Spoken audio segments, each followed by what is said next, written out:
Right. Don't be alarmed. Oh, what? I've had my eyebrows done. Oh, do you Look know at what? I it. just looked and I thought, what?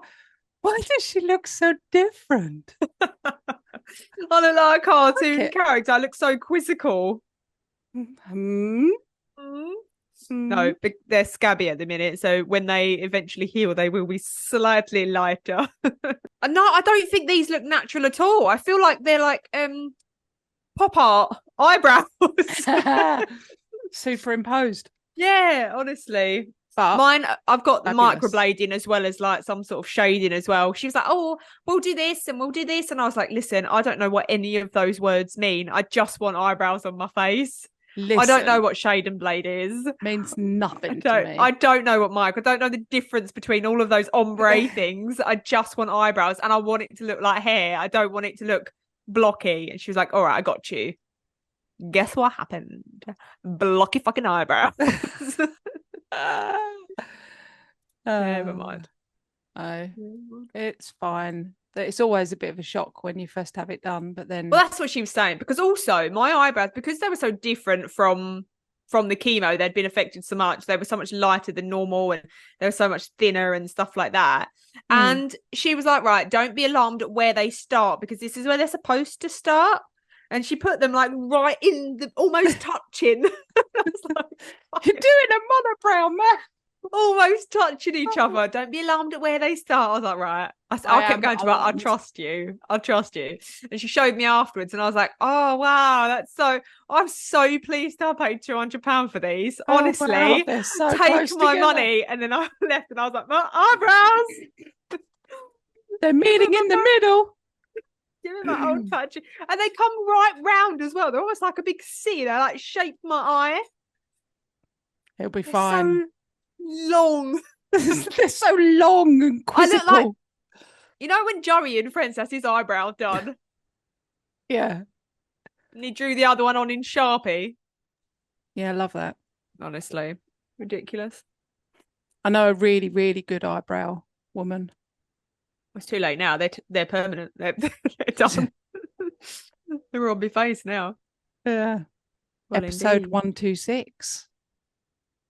What have you got? Oh, well, what have I got? This Yeah. one was a bastard. Oh, it was Was a it? bastard to research. And I was like, I'm sticking with it because it's a good case, but it is a bastard because all of the original like sources are in Portuguese. So Oh, everything's been translated, or it's been like every source is ever so slightly different because of the translation and because of like yeah. the Chinese whisper effect or the Mandela effect. Everything is ever so slightly different. So and it's quite complicated as well with some things. So oh god, it was a slog to Well, research this it was one. a slag to get done. Well, I said slog. I'm probably going to be pleased that you stuck with it because I Mm. normally am. But for anyone listening that doesn't do a podcast, it is an absolute slag when you get a story that you want to do and you put time and effort into it and you just can't feel it, you know? Yeah. Yep. That's the problem, isn't it? Sometimes you really have to feel these cases, like Yeah. because I mean, so many true crime podcasts do the very obvious true crime ones and the very generic true crime ones. But Hmm. I think like I know obviously it's sad to say this, but yeah, she died or they died or she was murdered, they were Yeah. murdered, whatever. But I feel like there needs to be an element of, oh my God. Yeah. So some cases don't get me like that. Some cases are like, oh, that was a bit shit, but and yeah, I like that's why we called it perplex. I like the mysterious, Yeah. perplexing ones, the ones that make you kind of think and your brain go, fucking hell, man. Yeah. Why? Yeah, Yeah. That's what we want out of most of our episodes. Some of them are just like, listen, guys, this is a cool story. So yeah. Well, this is a I'm funny gonna tell story. it. Yeah, Yeah, and things like that. But for the most part, we want to tell stories that make us go, what? It's a very self-indulgent podcast because I do the stories I want to do and you do the stories you want to do. Fuck the rest of you. Yeah. Listen if you want. No, don't listen. No, listen. Please listen. No. I'm really sorry that I swore. Apologies for my language. Filth. But also, filth there. Absolute also, filth. that I love about our podcasts are the random blams. So random blams. Go. I loved your random blam about the bum shooting dragon. Was it dragonfly? No, that was yours. No, you said it. No, I didn't. You did. No, I didn't. You did.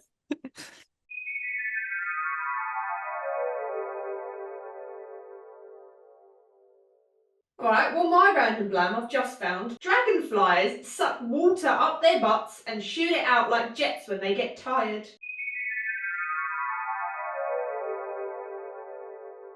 What was the random blam? What sucks water up its bum and shoots it out? Dragonfly. Was that my random blam? It was, darling, yes. Oh, right, well, apologies then for the argument. Honestly, Sarah's turned a new corner. Honestly, these eyebrows, they make me angry. Yeah, she's had eyebrows put on, and all of a sudden she's using foul language, calling everyone slags. Pretty sure you did. Arguing live on air. Yeah, and then arguing with me. Yeah, that was yours. And all right, well, I loved my own random.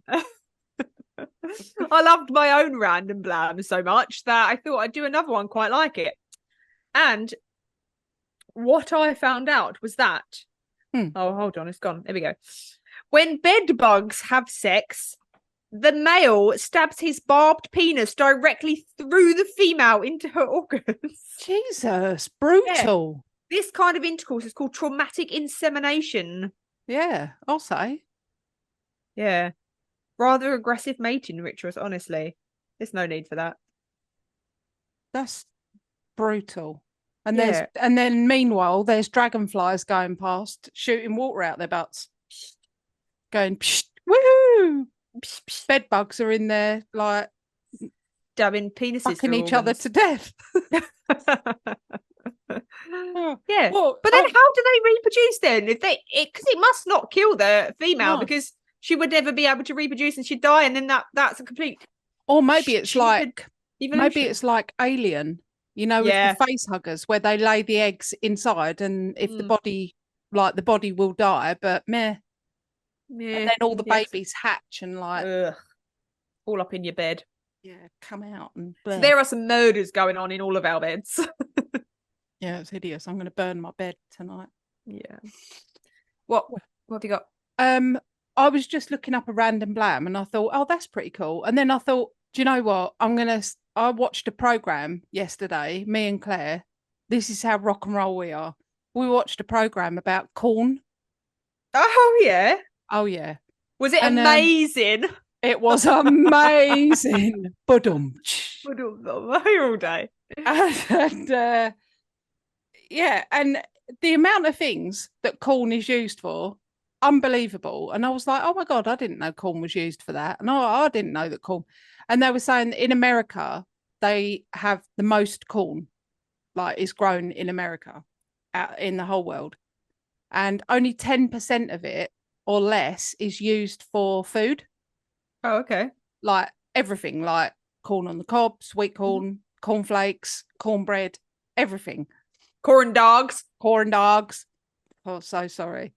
And I was thinking, blimey, what else is it used for? And then they were listing all this stuff and they were saying it's used in cardboard, it's used in blur and all this stuff. And then they said it's also used to make ethanol, as in like what's in petrol. Yeah. And I was like, oh, I had no idea. Fermented corn, and they make ethanol out of it, and that's what we use in our like petrol and diesel. And well, I don't know if it's diesel as well. I don't think it is. I think it's just petrol. But yeah, that blew my mind. I was like, corn? So if we didn't have corn, we wouldn't have loads of shit. Yeah. Oh wow. Yeah. That's very interesting. Thank you. It's all right. Are we done? Yeah, we're done. Yeah. All right then. Random Lambs. Done.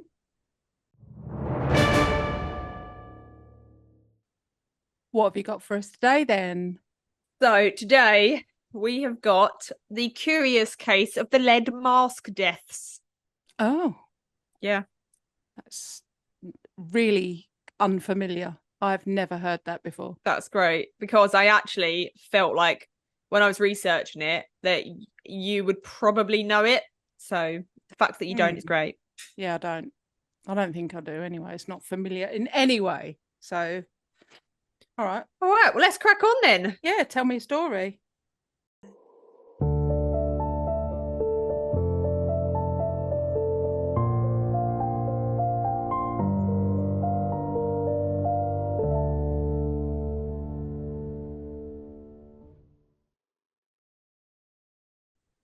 Morning. Morning. Good morning, morning. I am going to throw it out there straight away with a massive apology to everybody because this case takes place in Brazil. So there are some Brazilian names that I may butcher. We will butcher. I will butcher. I will. But I'll do my best. All right. Well, it's all right by me. I'm not offended. Good. So, as I said at the beginning, this case was a bastard to research because of its origins and the newspaper articles, things being in Portuguese. So, having to rely on second-hand or third-hand information, and some of the sources online are slightly contradicting with other sources and things like that. So, if you have heard it before, there could be variations of what you've heard before, but the basic facts of the case will always remain the same. And that is perplexing. Yeah. There's this, honestly, this case is so baffling. And that's what we was going to call the podcast. We was going to call it Baffled, weren't we? Yeah. Yeah. Because fucking baffled. Yeah. I'm baffled. No. So, on the afternoon of August the 20th in 1966, in Niterói, Rio de Janeiro, a teenage boy is out flying his kite high up on the Vintem hill. A strong scent is blowing in the wind, and it caught his attention. It wasn't the warm, fresh air that he had expected or that he'd smelled before. Instead, it was putrid and rotten. The boy often came up to this rugged, overgrown part of the hill because it was much higher than other parts, and it was a great place to fly his kite. And he'd never smelled anything quite like it before, and he tried to pay no attention to it and carry on flying his kite, but the scent wouldn't leave him. So he decided to have a look around the area, and he didn't have to look too far before he stumbled across the most likely source. The bodies of two men. The way they were laying, so still, suggested to him that they were dead, but he didn't dare get closer to them. Instead, he ran home and told his mother. Police were called to the area, but they struggled to reach the men. Due to the terrain and the difficulty in accessing the hill, police and firefighters didn't arrive on scene until the following day. What the police found up on that hill has mystified and perplexed people for nearly 50 years. Police came upon two men. They were lying side by side on their backs, arms beside them, neat. They both lay on a bed of foliage that looked as if it had been freshly cut down from the surrounding area, but no knife was found. Apart from the leaves being cut, the area was undisturbed. No sign of footprints, no sign of a struggle. Each man wore a dark-coloured formal suit with a raincoat over the top. Next to their bodies was an almost empty glass water bottle, an improvised cup made from aluminium foil, and a clear package containing 2 towels. The towels were rolled up and unused. On the men, police found a small amount of cash on one body. Around 4,000. I think the currency is something like croutons or something like that, but it's not used. Croutons, yeah, I love that. It's not used today. Brazil have a different currency, but it was around 4,000. And the other man had a plastic bag with 157,000 in it. That sounds like a lot. Do you know? It's not. No. It works out to be maybe $100 in today's money or something. Okay. It was a lot back then, but not massive. Okay. They also found a receipt for the water bottle that they had, a wedding ring tied to a pair of reading glasses, a wristwatch, a newspaper from August the 17th, and 2 unused bus tickets from Niterói to Campos, which was about an hour's journey. Each man had pieces of paper in their pockets with notes on. Some were identified as electrical formulas, and a small notepad that had some scribbled notes on. The first translated to English read, Sunday, 1 capsule after meal. Monday, 1 capsule in the morning while fasting. Tuesday, 1 capsule after meal. Wednesday, 1 capsule when laying down. A second paper note reads, buy a 500-meter long thread roll. And a third note translated read, 4:30 p.m. Be at the specified location. 6:30, ingest capsules. After the effect, protect metals, await signal, mask. There was also a sheet of blue silver paper with equations of Ohm's law, which means voltage equals currency times resistance. The strangest of all was the fact that each man had on their face a crudely cut eye mask made completely out of lead. Each one slightly different from the other. They were cut out of a thin lead sheet and resembled sunglasses but without arms. Neither men had any visible cause of death. Both looked as though they had purposely laid down in the grass, fallen asleep, and died. So who were these men, and how did they end up dead on a remote area of Vintem Hill? The mystery was about to get even more mysterious. Their bodies were removed from the hill and taken for an autopsy to determine how each man had died. By the time they'd been found on the hill and autopsied, their bodies had started to decompose. At the time of the autopsy, the coroner's office was very busy. There had been some sort of important, detective or something like that had died, and his body was in need of an autopsy, and they were quite under pressure to get that one done. So the lead coroner was on that job, which left the less experienced medical examiner to do the autopsy of the 2 men. He could ascertain no clear cause of death. There was no markings, no bruising, no blood, no anything. So the next logical step would have been to do a toxicology test to see if the 2 men had ingested anything like the note had suggested. However, no toxicology test was ever performed, and the men's death were ruled as cardiac arrest.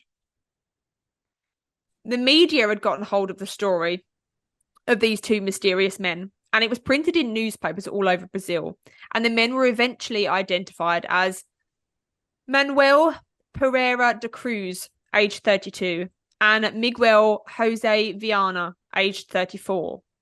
Their bodies were formally identified at the morgue by family members.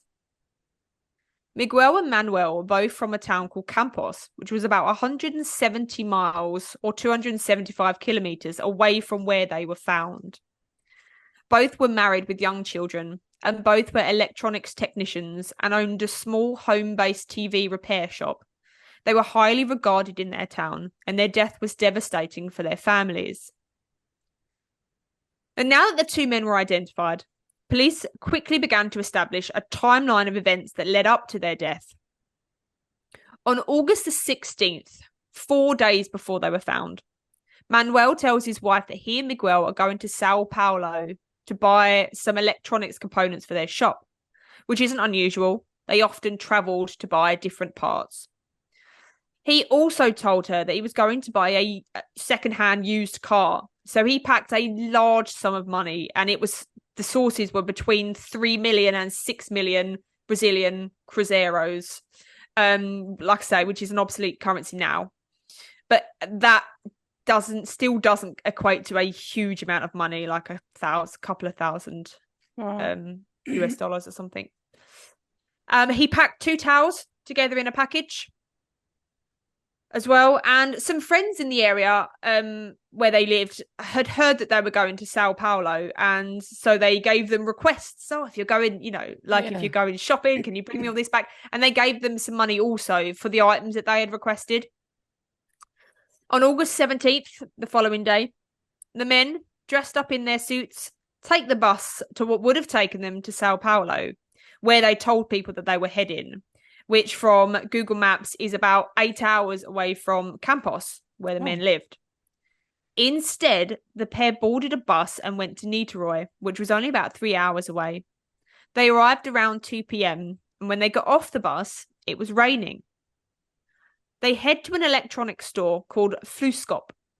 They talk with the owner, who is a good friend of theirs. They asked to buy some components for their TV repair shop. However, the store doesn't have them in stock. Upon leaving the store, they invite the owner to travel with them to Sao Paulo to try and find the components there, but the owner declines. They then leave the store. They next stop at a store called Casa Brasilia, and they buy 2 raincoats, which sets them back 9,400 each. The shop owner describes the men as being in a hurry and looking agitated. The shop owner also said that despite the fact that it was raining outside, the men didn't immediately put their raincoats on when they left the store. From here, the men are next seen at a bar near Vintem Hill at around 3:15 p.m. They buy a bottle of mineral water and ask for the receipt. In Brazil at the time, if you returned your empty water bottle, you would get a refund. The server said despite the men appearing to be in a hurry, keep checking their watches, things like that, they were happy to wait for the receipt to be printed. After this, the men make their way to Vintem Hill. They find an existing track and they begin to climb. It's estimated that they would have arrived at their location on the hill around 4:30 p.m. and are actually seen by a boy sitting on the hill around 5 p.m. At the same time this was happening, around 7 p.m, a woman named Gracinda and her 3 young children were driving around the Vintem Hill area when they see some bright lights in the sky. She stops the car and they all get out to watch. She describes it as being a bright oval orange object with a ring of fire which emits blue rays of light in many directions and was moving up and down above the hill. They watched the lights for about 4 minutes before getting back in the car and going home. She tells her husband about the lights, and that's that. The following day, August 18th, while out hunting small animals on the top of Vintem Hill, a young boy sees 2 men lying on the ground. He wasn't sure if they were sleeping or dead. He runs away, goes to the home of a nearby policeman and tells him about the men, but the policeman doesn't pay the story any attention and does nothing about it. 2 days later, on the 20th of August, the men were found.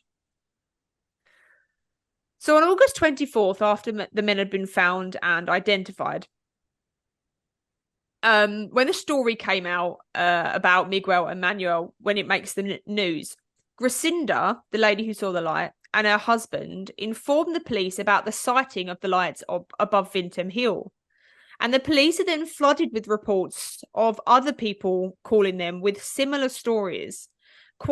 Nobody had wanted to come forward at the time to say they'd seen these lights because nobody does. But once Gracinda was like some sort of upstanding citizen in the area and everybody felt comfortable, oh, if she can come forward, then we can as well. And actually loads of people called the police and said, we saw these lights as well.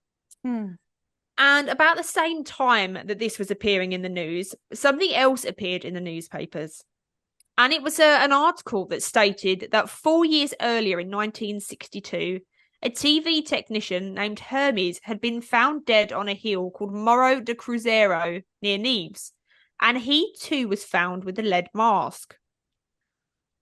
And Morro de Cruzeiros is about 176 miles from Vintem and also 84 miles from Campos, which was the hometown of the 2 men.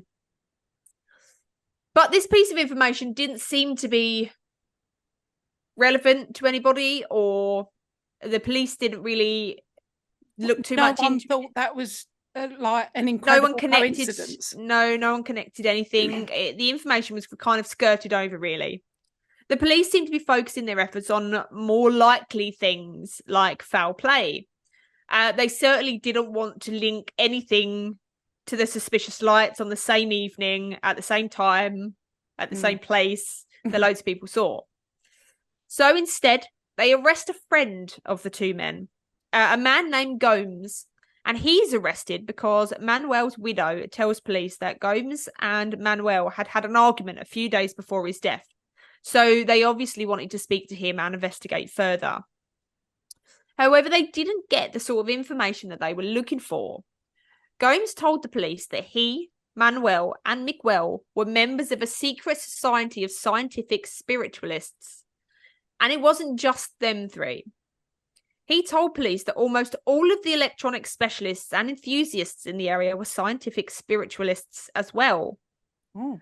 Gomes told the police that in their repair shop, Manuel and Miguel often built strange electronic equipment and conducted experiments because they believed they were able to contact beings on Mars. He says that on June 13th, a few months before their death, Miguel and Manuel had invited Gomes and some of the other scientific spiritualists to Atafona Beach, which was 24 miles from Campos. As Gomes made his way to the beach to see this experiment, he said he saw an intensely luminous object come down from the sky to hover over the shore of the beach. It stayed there for 5 minutes, then began to rise. As it began to rise, there was a blinding flash and an explosion that shook the buildings up to 15 kilometers away. When newspapers done some digging to find out what this explosion was, they found out that it had been heard by many people, and the local fishermen reported that they had seen this and claimed it was a flying saucer falling into the ocean. But police just seemed to dismiss everything that Gomes said. They search the men's house and their workshop for other clues. They find the remnants of the lead from where the eye masks had been cut out. They find a book on spiritualism that mentions masks. It mentions intense luminosity and accompanying spirits. They also find that the note the men had on them, the instructions on taking tablets, didn't match either of the dead man's handwriting. They found out that Miguel, at some point, had mentioned to his sister that he would soon be carrying out an important mission and she wasn't to tell anyone. Police find out that on August 15th, 2 days before the death, Miguel and Manuel had taken the same bus to Niterói, but during one stop, Manuel was not feeling well and they had to return to Campos. On August the 17th, at the very same stop, Manuel again was feeling ill, but this time they managed to get back on the bus and continue their journey to Niterói. So police determined that the two men had died the day they climbed the hill on the 17th of August. But that really is all they can really determine. They don't find any reasonable cause of death. They can't account for the missing cash because they had taken 3 to 6 million with them and only had 157,000 left. They felt that if they had been robbed, then perhaps all of the money would have been gone. They couldn't find any reason that these two men had climbed up onto Vintem Hill with their lead masks, laid down on the freshly cut foliage, and died. And the case goes quiet for a while, until nearly a year later. Police order that another toxicology report be done. They believe that during their travels around Niterói, they must have met someone and that this someone had given them poison. So on August 25th, 1967, the exhumation takes place. However, the coroner finds that the bodies had received an excess of formaldehyde, and because of that, it was not possible to perform proper toxicology analysis. Therefore, the cause of death still remains unknown. So what the hell happened? So I'll go through some theories with you, and then I'll take questions at the end. So one theory that pops up quite a lot is that it was a double suicide. Did the men go up to the hill to take their own lives? Why though? Well, they hadn't left a note. The note that they did have was instructions on taking a pill, and it was devoid of any emotion, so they felt that probably wasn't a suicide note. It doesn't sound like suicide to me. Did they go up to the hill to commit suicide feeling that they were being... Sorry, do that bit again, because you said commit suicide. Ah, good one.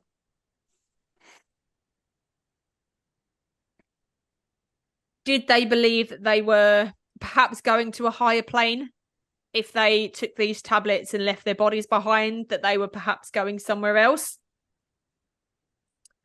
One common theory is that the pair had overdosed after taking an illicit drug in order to make better contact with the spirits. And many suggest that the two took acid, and LSD is known for its hallucinogenic properties, or I brain... No, but we cut in the the fucking name's just flown straight out my head. The other case with the aliens. Oh, there's been so many. Are you thinking about the guy with the pink spaceship? Yeah. That's exactly what's been going through my mind as well. Yeah, I can't think of his name. He disappeared. Oh God, Granger Taylor. That's it. Come back. So he apparently was taking acid as well because he wanted to talk to spirits. Mm-hmm. But deaths from LSD are extremely rare. And when they do occur, it's usually when it's taken with alcohol and it triggers a heart attack or a stroke or some sort of respiratory failure. And there's no evidence that the men were drinking anything but water at or before the time of their death. Did the men perhaps make contact with other beings? Did they get zapped aboard an alien spacecraft and leave their bodies behind? Highly likely. Was it an experiment gone wrong? One theory says that the men were involved in some sort of scientific experiment like the one that they had conducted on the beach. They say it's possibly related to the occult or fringe science. And the lead masks may have been intended to protect against perceived dangers, but the experiment went tragically wrong. One hypothesis is that they were killed by lightning. They were laying on top of a hill in a rainy day, but the autopsy, although it was conducted several days later, there was no signs of burn marks or scorch marks on their body, on their clothing. So being killed by lightning isn't up there with one of those. It's not possible. No, I think they would have been crispy. So I'm sure you've got some questions because there's a lot of things that don't really add up. Yes. So these are the questions that I've written down so far. Why the raincoats? I just assumed that they'd packed poorly and it was a rainy day, rather than buying a tent or something. They thought, we'll put raincoats. But that to me elicits something that they were planning for the future, so that they perhaps didn't go up to the hill to die. No, I don't think they did. I don't think they had any intention of not coming back from that. Okay. What were they up there to do? Experiment. On what? I just get the vibe that they were going up there to do some kind of experiment to possibly speak to like aliens, basically. But why the random notes saying take pills this time, take pills this time, take pills when laying down? I think there was someone else involved in it. I think there was like at least one more person that was involved in it. And yeah, it was something that went wrong. Why the towels? Yeah, I don't know. Where did some of their money go? Yeah, I don't know. Some people suggest that because they asked specifically for a receipt for their water bottle, that they had intended to go back and return the water bottle to get their money back. Yeah. Because they specifically asked for a receipt. Yeah, I do think it was some sort of experiment. They were both like smart guys, weren't they? Mm-hmm. I think they planned on some kind of experiment to communicate with aliens, or I don't know, the spirit world. I don't know. And it went wrong. And I think they maybe took advice from someone else, and they said something like acid, but not acid. Mm-hmm. You know, like take this and it opens your mind up so that you're able to communicate better. And I think they were poisoned. Well, that was another of my question. Generally, when you're poisoned, there is some form of vomiting or foaming at the mouth, or that's true. some sort of bleed somewhere, and there wasn't any. Some people say that because they were laying down, the last note says take one pill on Wednesday laying down, and it was a Wednesday, so they feel like they were laying down, they'd taken the pill because they'd got the water bottle, they'd fashioned a makeshift cup, and they'd taken the pill, laid down, and that's when they died. What were the lead masks for? I do think that was some kind of like radiation protection or something like that, where they thought that will shield us from, I don't know. They were complete like blackout ones. There wasn't like they couldn't see through them. They were complete lead masks that would only stay on the face when laying down. They wouldn't have stayed when upright because they didn't have anything to hold them on. So they were only for when they were laying down. They would put them over their face. So they must have thought that they were shielding, like protecting their eyes. Yeah, from something. Yeah, but, and then people say that there was all these bright lights in the sky, so that would fit in with that, wouldn't it? Like protecting something that's coming down or going up. I don't know. Did they try to communicate with aliens and end up dying, but the aliens came? Did they get zapped aboard but left their body behind? Ooh, I like that. It is still a mystery today. Nobody knows what on earth they were doing up there. Yeah, I mean, honestly, I would have more questions if I wasn't so perplexed by it. Yeah. Because I just don't, I don't even know what, I'm so confused. I don't know what my questions are. Yeah. There are so many questions. If you was to listen to the case again and then be like, oh, there's this question. Oh, there's this question. Because even while I was writing it, I had questions, but then I'd forget them later and I'd just start writing them down. But it's incredibly strange. It's one of those ones really where you think, oh, maybe this, but then that doesn't fit. And then you think, oh, maybe it was this. And then you're like, but actually, why have they got towels then? Well, yeah. They told their family they were going to Sao Paulo and ended up going to Niterói. So that was a small fib. Yeah. So why was that? Why would they lie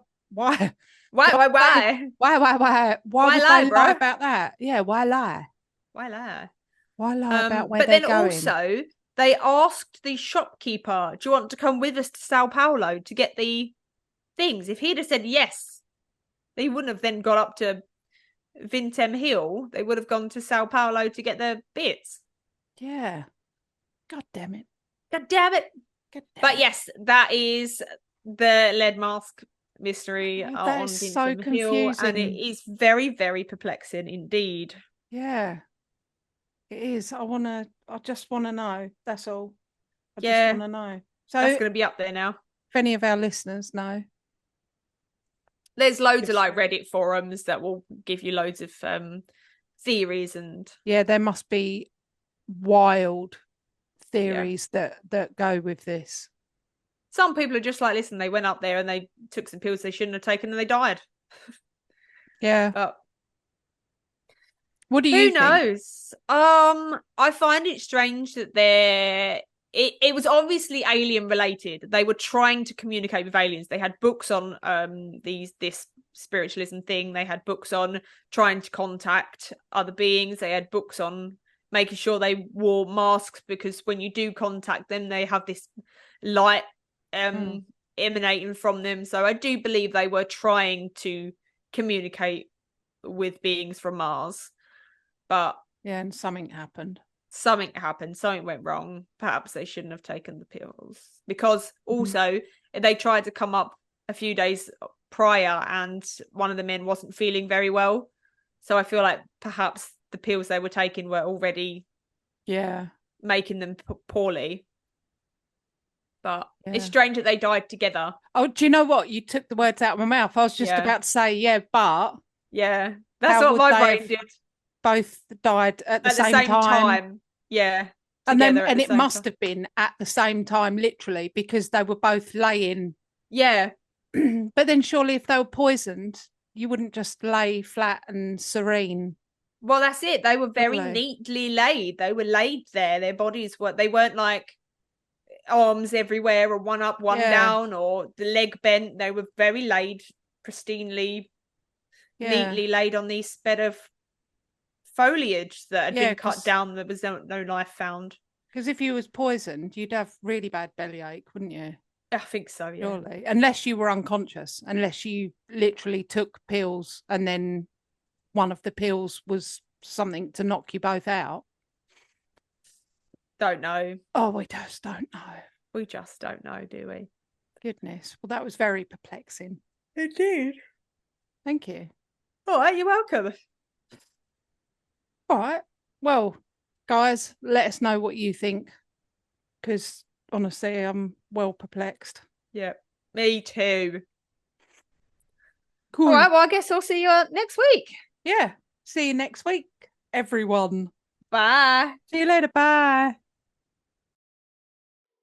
If you have enjoyed listening to our episodes, make sure you rate us and leave us a review on whatever platform you are listening. We absolutely love hearing from you guys. So you can also help support our show by donating to our Buy Me a Coffee link. We will make sure that you get a massive shout out and a big thank you in our next week's episode. You can also follow us on social media at Perplexed Podcasts. We're on Facebook, Instagram, and if you want to see more videos and blooper reels, subscribe to our TikTok and YouTube channels. You can also email us your stories at perplexedpodcasts@gmail.com. And you can find all the relevant links in the episode descriptions. Thanks for listening. Bye. Bye.